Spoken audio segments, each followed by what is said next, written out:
Buenas noches, bienvenidos a esta segunda sesión síncrona del módulo de Derecho Constitucional, hoy domingo 9 de noviembre del 2025, siendo las 8 de la noche, las 22 horas, perdón, las 20 horas, las 8 de la noche.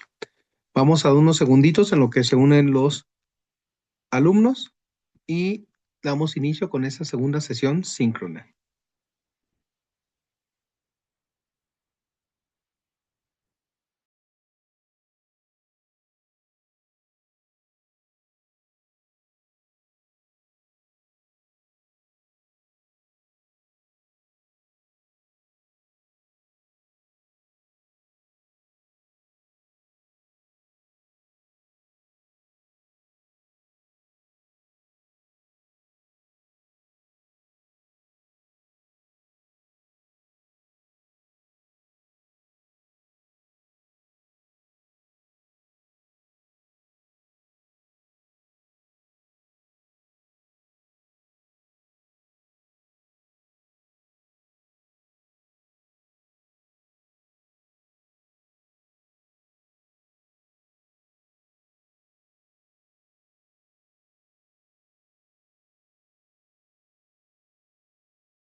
Bueno, pues buenas noches de nueva cuenta.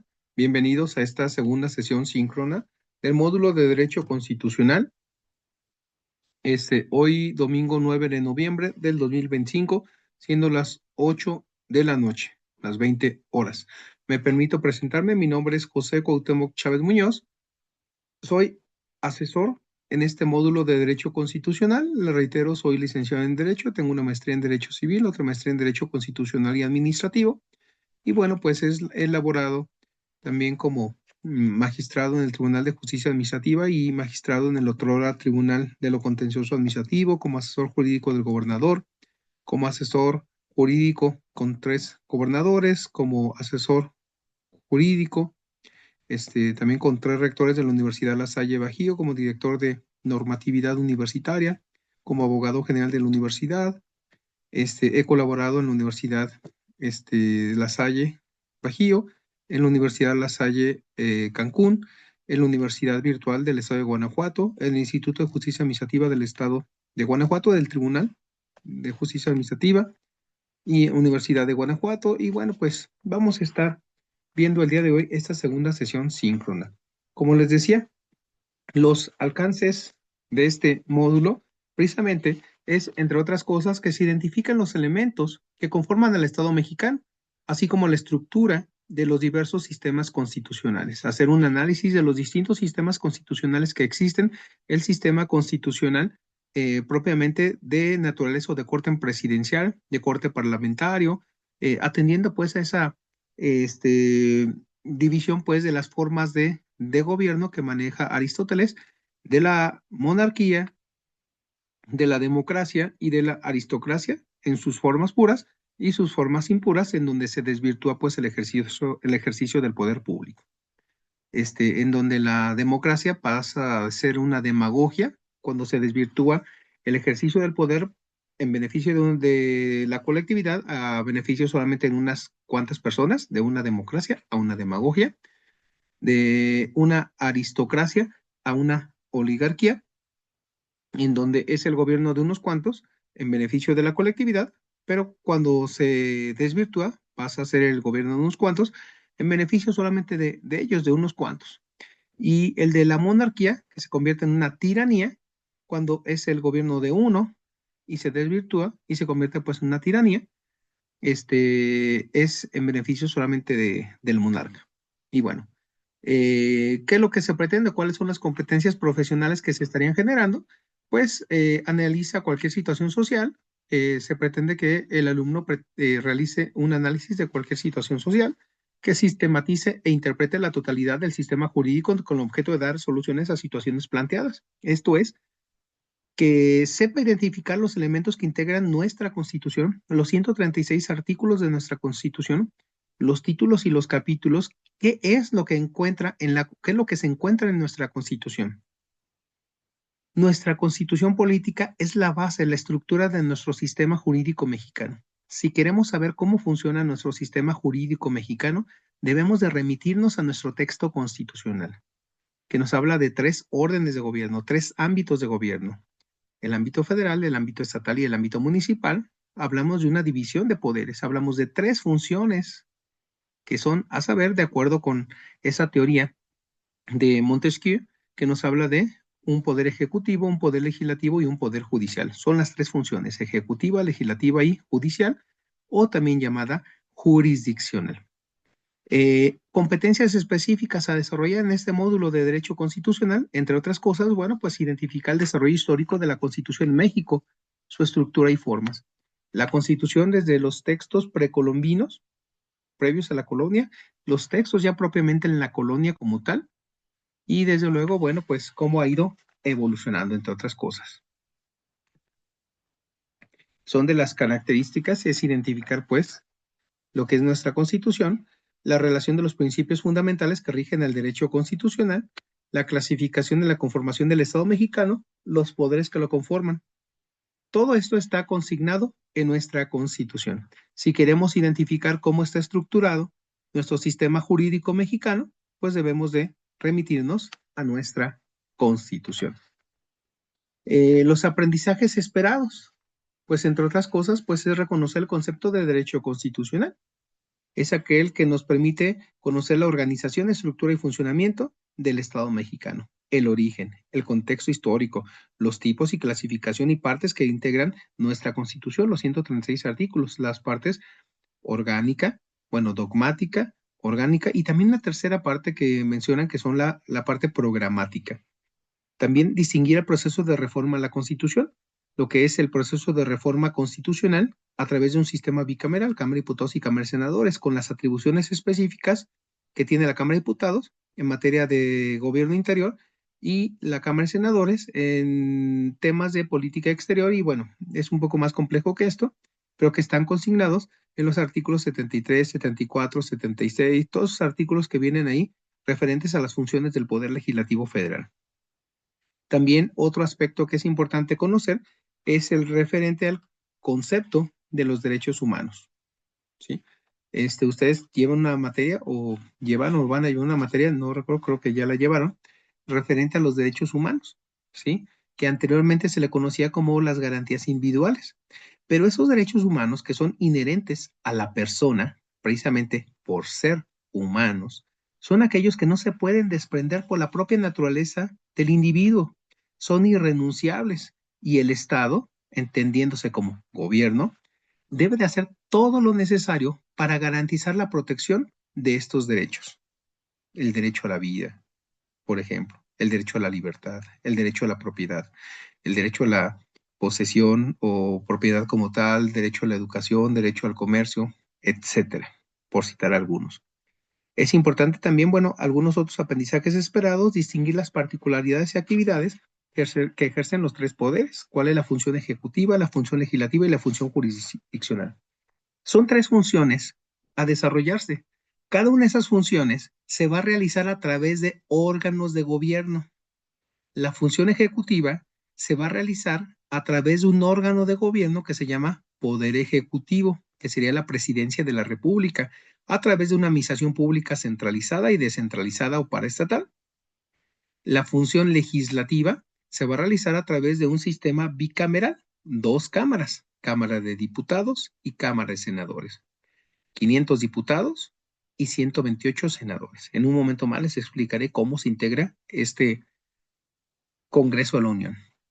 La función jurisdiccional se realiza a través de órganos de gobierno, tales como la Suprema Corte de Justicia de la Nación, el Tribunal Electoral del Poder Judicial de la Federación en su sala superior y en las 5 salas regionales, Consejo de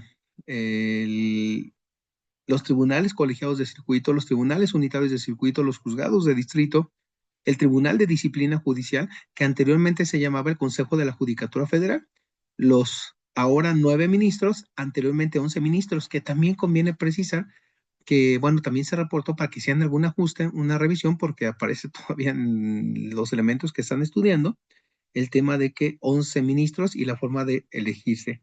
Y bueno, pues se hizo una reforma constitucional que vino a adecuar esta integración de nuestro poder judicial de la federación.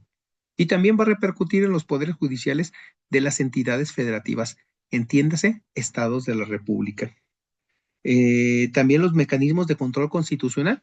El poder público no es un poder que se ejerce y ya, sin controles.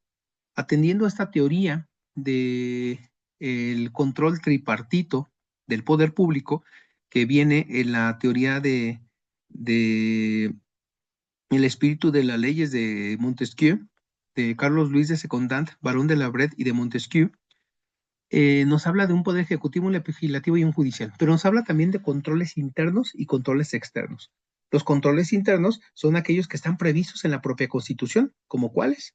Hay ciertos principios de jerarquía en donde hay un control de supraordinación, es decir, el que ejerce el superior respecto del inferior. Ese es un control de supraordinación del superior respecto del inferior.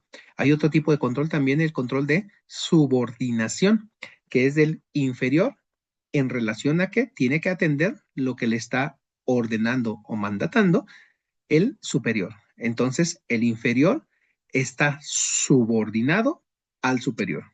Y si es entre dos del mismo nivel, no hablamos de supraordinación ni de subordinación, hablamos de una coordinación. Entonces, ese es un esquema también de control del poder hacia el interior, a través de relaciones de supraordinación del superior respecto al inferior, de subordinación del inferior que obedece al superior y de coordinación entre el mismo nivel o en el mismo orden. Son controles internos y controles también externos, por ejemplo, como el juicio de amparo, las acciones de inconstitucionalidad o controversias constitucionales. Y bueno, ahorita estamos revisando también algunos esquemas de los aprendizajes que se deben de tener precisamente en este módulo de Derecho Constitucional. Y estaba haciendo referencia a que existen 3 órdenes de gobierno: el orden federal, el orden estatal y el orden municipal. Y esos 3 ámbitos de gobierno que están consignados en nuestra Constitución nos van a decir cómo se va a ejercer ese poder público. Y ese poder público se va a ejercer a través de 3 funciones: la función ejecutiva, la función legislativa y la función judicial, o también llamada función jurisdiccional. Para ejercer esas 3 funciones, la función ejecutiva, legislativa y jurisdiccional, se va a realizar a través de 3 órganos de gobierno u órganos de poder. La función ejecutiva se va a realizar a través de la Presidencia de la República, con una administración pública centralizada y otra descentralizada, que es el gabinete legal y el gabinete ampliado. Entiéndase, por ejemplo, Secretaría de Gobernación, Secretaría de Relaciones Exteriores, de Economía, de Hacienda, de Salud, de Educación, de Cultura, de Turismo, etcétera. Esos son órganos de poder que van a materializar la función ejecutiva. Van a auxiliar a la Presidencia de la República para realizar esas funciones. Es la administración pública centralizada, o también llamado gabinete legal. Pero también hay una administración pública descentralizada, o también llamada paraestatal, que van a realizar alguna atención de un servicio público en particular. Por ejemplo, Pemex, CFE, IMSS, empresas de participación estatal mayoritarias o minoritarias, por ejemplo, ProMéxico, el INPI, la Profeco, aeropuertos y servicios auxiliares, etcétera. A través de esos órganos de gobierno se van a materializar la función ejecutiva, que la encabeza la Presidencia de la República a nivel federal, y en cada uno de los estados las gubernaturas, y en la Ciudad de México la jefatura de gobierno de la propia Ciudad de México.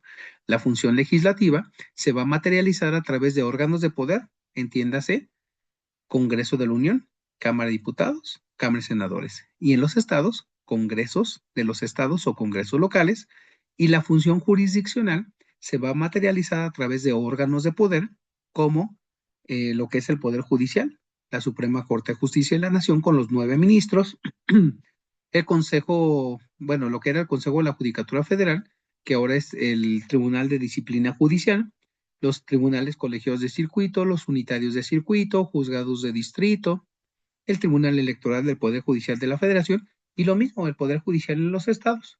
A nivel municipal, como les decía, no hay división de poderes.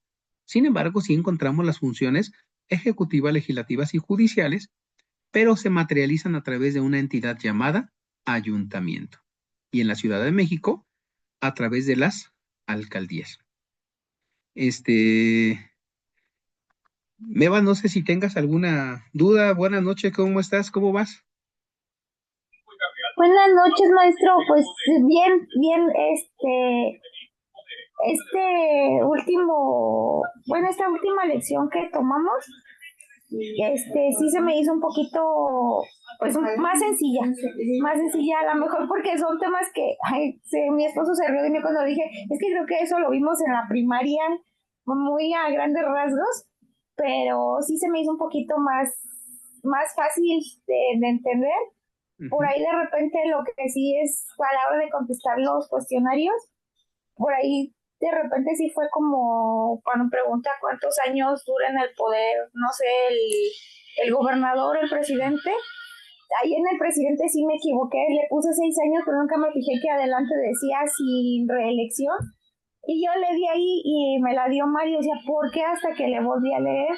Pero sí, pues sí quedó claro el tema. Pues hasta ahorita, en lo que voy hasta ahorita, sí fue entendible. Perfecto.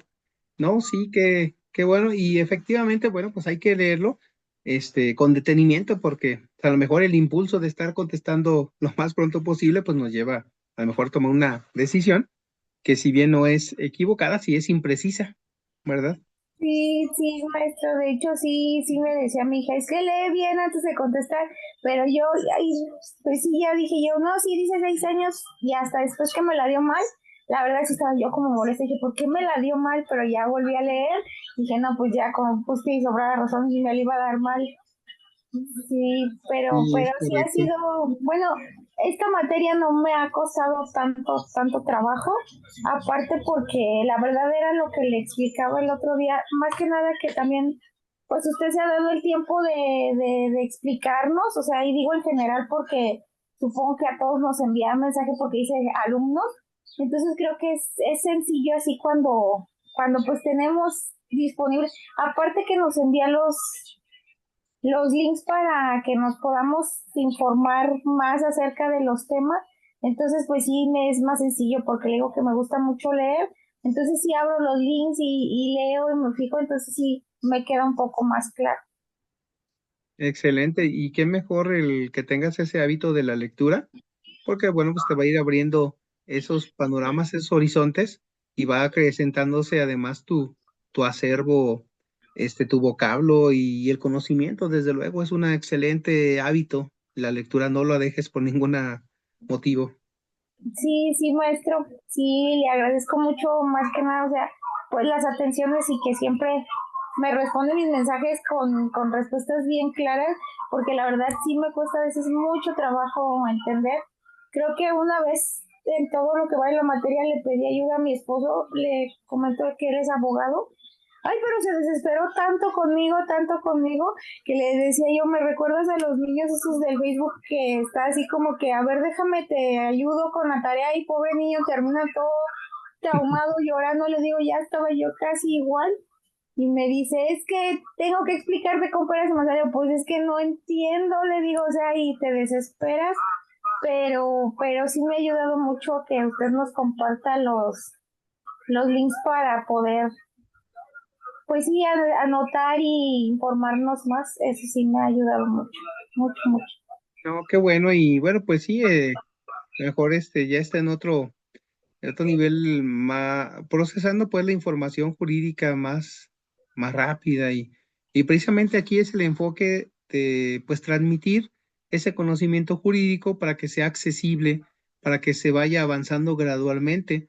Estamos ahorita, por ejemplo, en el derecho constitucional Después estaría pasando a un derecho procesal constitucional, me refiero a un derecho procesal administrativo, fiscal.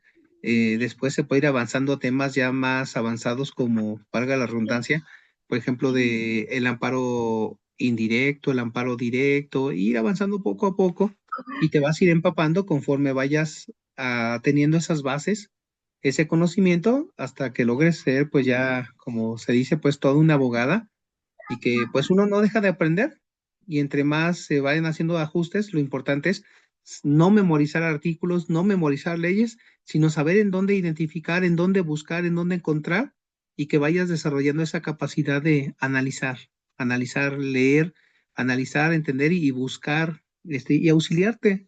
De hecho, hoy en día tenemos también una gran herramienta muy valiosa que es de gran utilidad.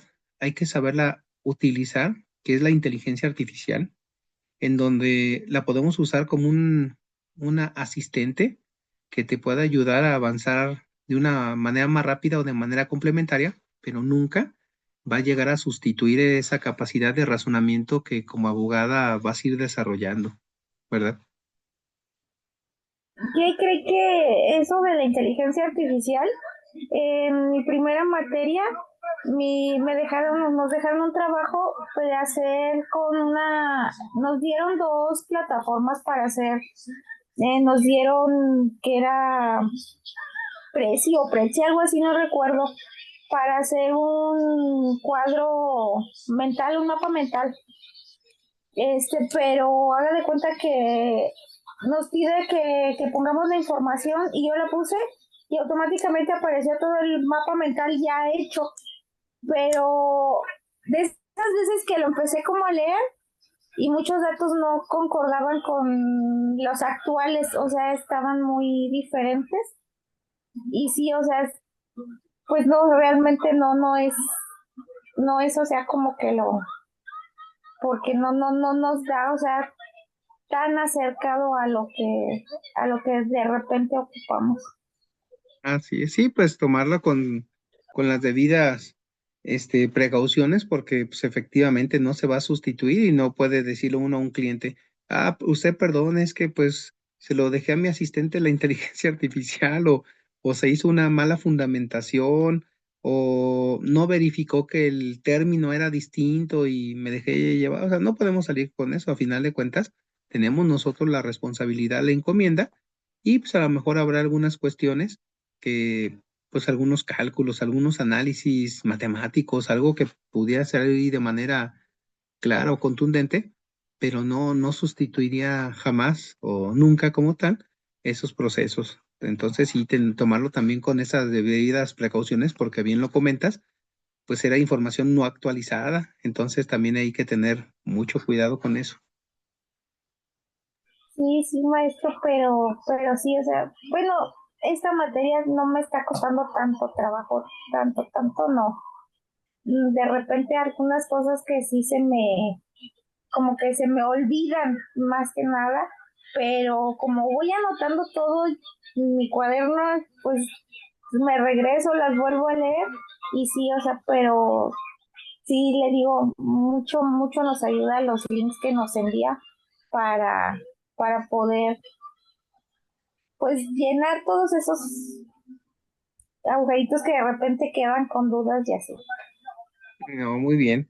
Bueno, pues igual digo, ahorita lo que pretendo pues es dar ese como ese repaso, el estar revisando dentro de estas tres unidades, lo referente pues a los retos, y abordar precisamente lo que se refiere a la organización, estructura y funcionamiento del Estado mexicano a través de esos tres órdenes de gobierno, los tres ámbitos, las funciones y también la estructura que tiene nuestra Constitución y algunos aspectos en particular para pues apoyarles, ¿no?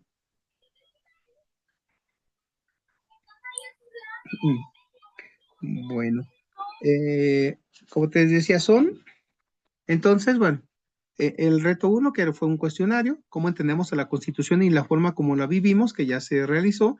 El reto dos, que es el constituyente permanente, que también habla sobre un envío, donde es precisamente el entender y analizar lo que son las fases del proceso legislativo, que son la iniciativa, la discusión, la aprobación, la sanción, la promulgación, la iniciación de la vigencia. Y además, dentro de ese esquema es, pues, entender quiénes tienen derecho a iniciar leyes. Una ley tiene un impacto general, a diferencia, por ejemplo, ese es un acto, heteroaplicativo, es decir, va a aplicar a la mayoría o a la totalidad de las personas que se encuadren en ese supuesto. Eso es las características de una ley, será general, será, aplicativa o se aplica pues para el colectivo, para las personas. En tanto, por ejemplo, que puede haber también actos de autoridad que se van a estar aplicando solamente para una persona, ¿sí? En su caso, por ejemplo, una sentencia, un contrato, solamente va a beneficiar o va a perjudicar a los que están sentenciados o a los que se están contratando. Entonces, nos vamos a encontrar con distintos tipos de ordenamientos que crean, transfieren, modifican o extinguen derechos y obligaciones. Crean derechos, transmiten derechos, modifican o extinguen derechos y, en su caso, obligaciones. Y bueno, eso está pues constituyente permanente, que es la creación de las normas. Hay otro caso que es el caso Marbury contra Madison, que es también vinculado pues con el poder constituyente originario y permanente, y un caso relacionado pues con impacto en México, en donde hubo una participación en un foro, en donde se hizo la presentación a cargo de cada uno de ustedes, y el tema de estar haciendo una retroalimentación propositiva de cada uno de sus compañeros, bueno, de cada uno al menos dos de ellos, una participación propositiva en donde pues se hace ese análisis, en donde a final de cuentas, si bien no se llegó a un resolutivo de fondo, sí encontramos algunos temas como la interpretación constitucional, la supremacía constitucional, y nos vinculamos pues con el artículo 133 constitucional, que nos habla, entre otras cosas, nos dice el artículo 133, esta Constitución, las leyes del Congreso de la Unión que emanen de ella, todos los tratados internacionales que estén de acuerdo con la propia Constitución, celebrados y que celebre el presidente de la República con la aprobación del Senado de la República, será ley suprema de toda la Unión. Entonces entendemos una pirámide en donde en la cúspide pues está nuestra Constitución, están las leyes federales y tratados internacionales, leyes ordinarias, leyes secundarias, leyes reglamentarias y todos los demás ordenamientos, de tal suerte que los ordenamientos que se deriven o emanen de la Constitución no pueden ir en contra de lo que se prevé por la Constitución Federal. Si la Constitución Federal prevé, por ejemplo, el derecho a la vida, una Constitución del Estado no puede ir en contra del derecho a la vida, menos aún una ley municipal. Si, por ejemplo, la prisión preventiva oficiosa, o por ejemplo, el tema de un principio en donde toda persona es inocente hasta que se demuestre lo contrario, que es la presunción de inocencia, ese se va a mantener, si es desde la Constitución, en todos los demás ordenamientos, lo que es la presunción de inocencia. Toda persona es inocente hasta que se demuestre lo contrario. Aunque a veces en la práctica, déjame decirte que parece que es lo contrario, como que se es culpable hasta que se demuestre que es inocente. Pero el principio constitucional es la presunción de inocencia, que está consignado en el artículo 20 constitucional. Además de la supremacía constitucional y esto que venía pues en el caso Marbury contra Madison, pues está el reto 4, que es los derechos humanos y la Constitución, donde se identificó una noticia en donde tuvo que entrar el Poder Judicial para hacer una interpretación de ese tema y emitir pronunciamientos, y también el revisar si hubo algún tratado o alguna norma de carácter internacional que pudo tener aplicación, por ejemplo, en la salvaguarda, por ejemplo, de esos derechos. A partir de una reforma que se da en el año 2011 en materia de derechos humanos, pues hay ciertos principios, hay ciertas normas que tienen aplicación del ámbito internacional en nuestro orden normativo constitucional. Eso se da pues con una reforma que se da en el 2011, en donde el artículo primero constitucional incorporó ciertos principios rectores de los derechos humanos, reconocidos por nuestra propia Constitución y los tratados internacionales de los que México es parte. Aquí hablamos pues de los llamados estándares o principios que derivan de este artículo primero constitucional. Encontramos pues varios principios que se derivan de este artículo primero constitucional, como es el principio de universalidad. El principio de universalidad nos dice lo siguiente: los derechos humanos corresponden a todas las personas, sin distinción de ningún tipo. No dependen, pues, los derechos humanos de la nacionalidad, de la edad, del género, de la condición social, de la religión, etcétera.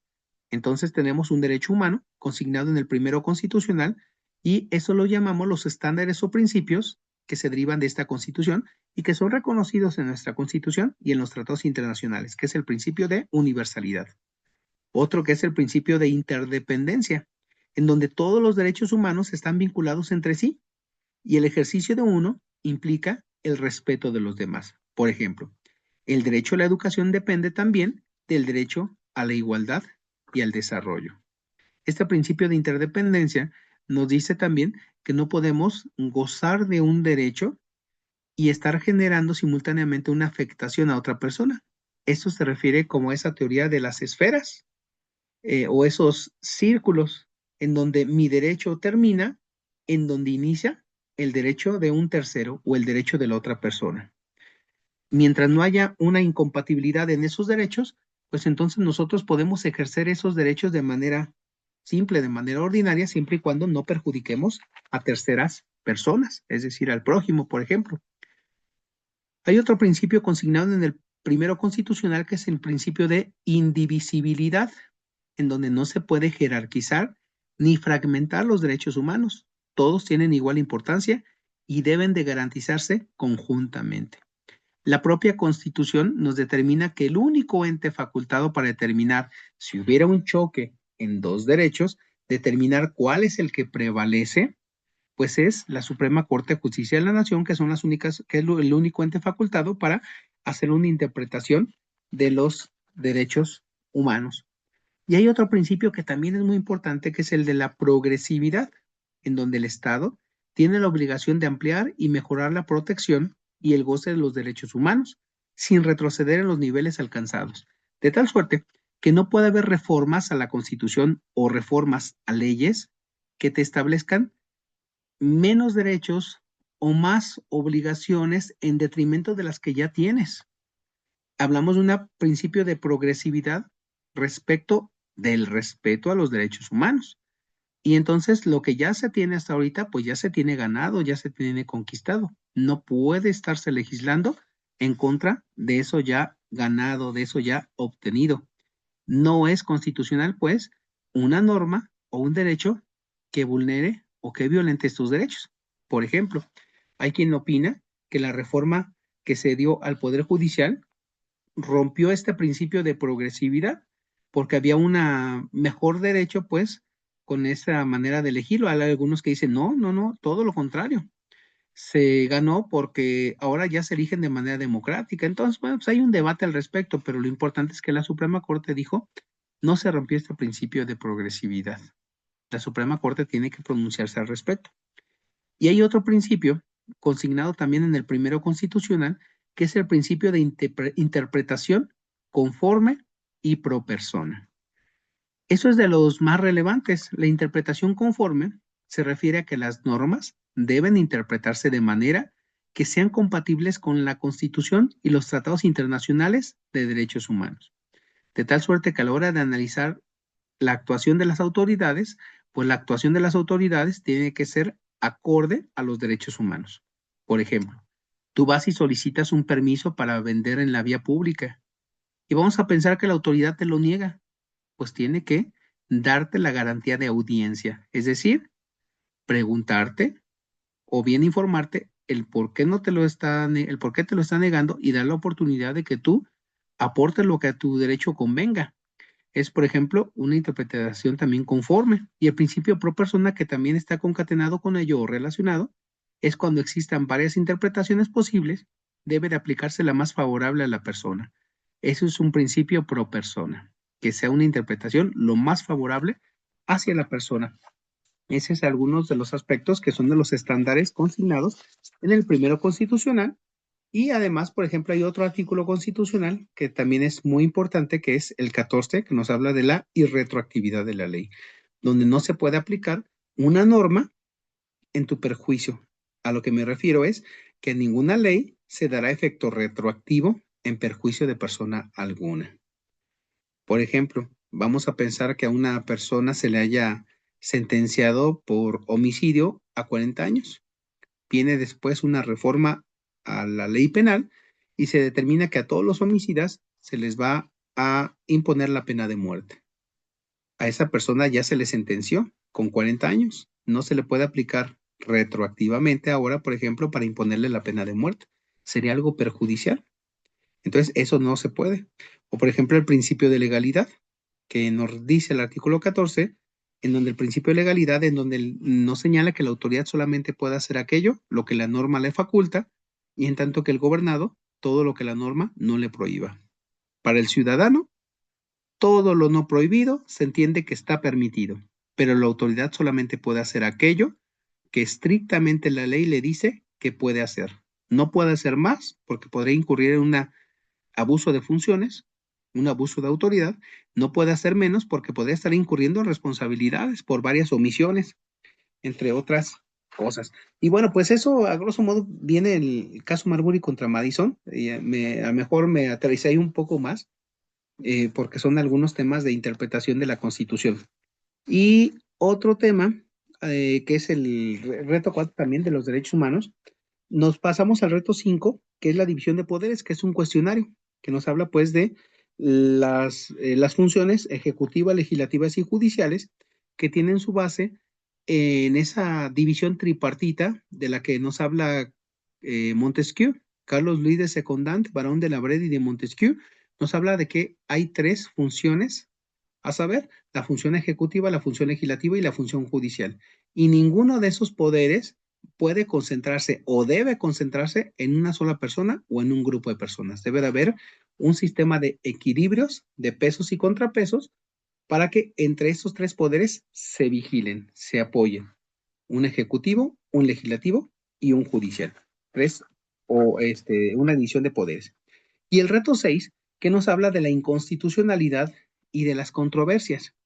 Aquí en este reto, deben de enviarlo, deben de hacer una lectura respecto de una acción de inconstitucionalidad que emitió el entonces ministro Alberto Pérez Dayán, y el ministro Alberto Pérez Dayán nos habla sobre la inconstitucionalidad de la ley de remuneraciones de los servidores públicos, donde precisamente determina por qué es inconstitucional en esa acción de inconstitucionalidad. Vienen unas páginas que hay que leer, dense la oportunidad de leerlas y hagan un reporte de lectura como quien le platica a una persona de qué trata una película, de qué trata esa lectura. Habrá algunos temas, algunas palabras que a lo mejor tengas que auxiliarte de algún directorio para que puedas entender el contexto. Y entonces ya haces una relatoría. Además de esta síntesis o de ese reporte comentado de lectura de lo que trata esa acción de inconstitucionalidad, es importante también que realices un cuadro sinóptico de manera comparativa de lo que son las acciones de inconstitucionalidad y las controversias constitucionales, que son quién las promueve, en qué casos procede, eh, una descriptiva de uno y otro, que son mecanismos de control.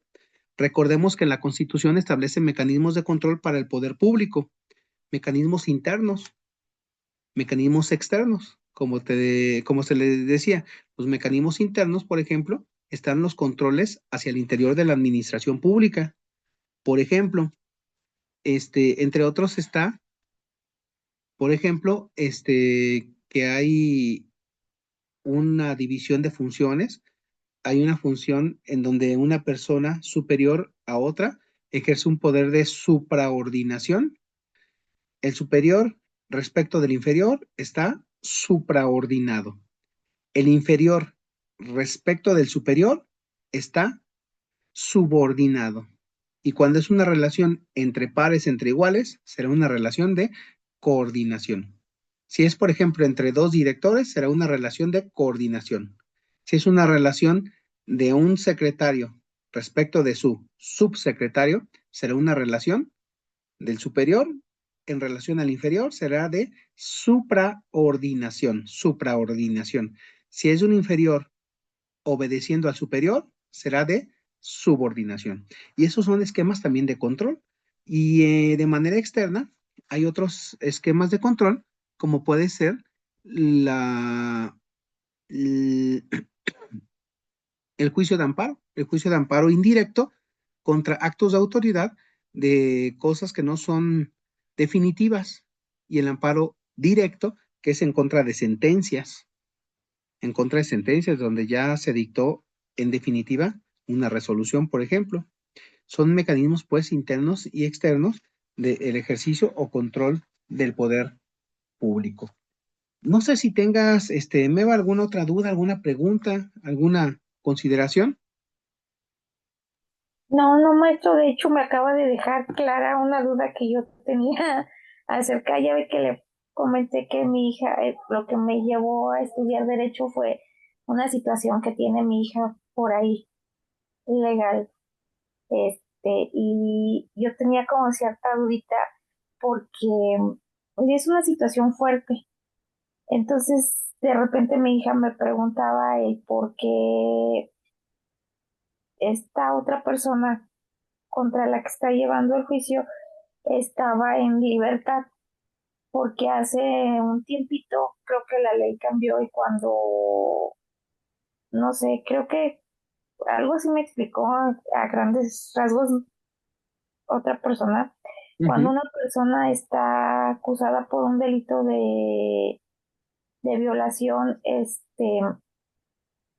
actualmente ya, creo que ya tiene prisión preventiva, pero cuando inició este trámite de mi hija, creo que no era así. Entonces ella me decía, es que, ¿por qué yo tuve que dejar pues todo y retirarme a otro lugar por seguridad mía y de mi hija? ¿Y por qué él está gozando de su libertad cuando las leyes pues marcan pues que no debería ser así? Pero ya ahorita usted me dejó claro, es que cuando inició este proceso pues era otro, así, Otras o sea, normas. ajá, sí, entonces pues sí, no, pues no lo pueden afectar con la nueva norma que sí, Sí, sí, que sí, sí. resulta más perjudicial. Ujú, Ese es un principio consignado en el 14 constitucional, que es el de la irretroactividad de la ley en perjuicio. Si fuera en beneficio, sí se puede aplicar la retroactividad de la ley. Por ejemplo, vamos a pensar que uno comete un delito, por ejemplo, de defraudación fiscal. No pagaste tus impuestos a tiempo, pero después viene una reforma y en donde dicen, no hay problema, con que no hayas pagado tus impuestos a tiempo, ya no es delito, puedes obtener tu libertad y puedes, por ejemplo, estar generando algún convenio de pago. Ah, ok.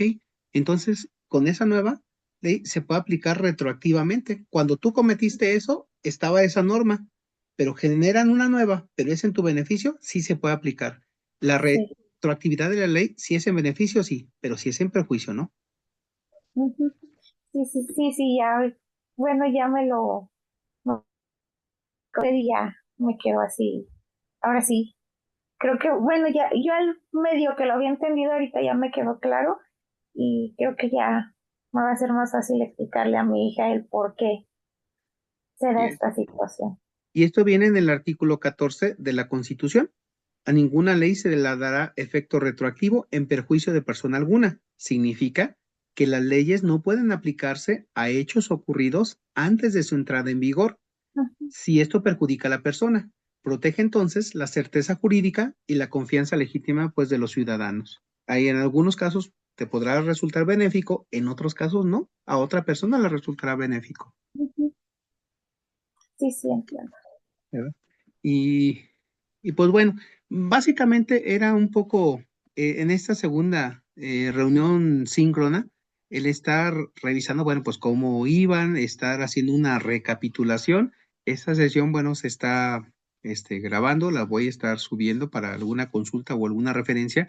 Si se tiene alguna duda, alguna pregunta, alguna consideración, algún tema, con gusto la atiendo ahí en el mensajero o a través de el correo electrónico, y pues esperemos que de este miércoles en 8 que termina este módulo, pues estén culminando con este módulo de derecho constitucional, que es básico, es muy importante, porque precisamente en este derecho constitucional se originan las demás ramas del derecho, en lo que es el derecho penal, el derecho civil, el derecho familiar, el derecho mercantil, el derecho económico, derecho educativo, de la salud, etcétera.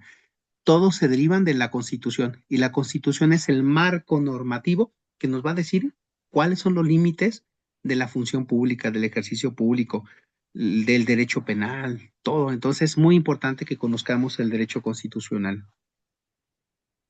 Sí, la verdad sí, sí, maestro, porque, ay, es que a veces hablamos sin saber, o sea, sin conocer, y nada más por lo que vemos o de repente leemos, y sí, sí, la verdad, sí descubre uno. Bueno, yo en lo personal sí fui leyendo y fui descubriendo cosas que no, Que o no sea, se ni tenía conocían. idea y que había escuchado, pero a grandes rasgos, pero mal, o sea, pues sí, mal informadas, mal dichas y uno se equivoca de esa manera. Pues te agradezco el haberte tomado esta atención de conectarte y pues quedo pendiente de la orden, Eva. Te agradezco y pues que pases una bonita noche. Estamos en contacto.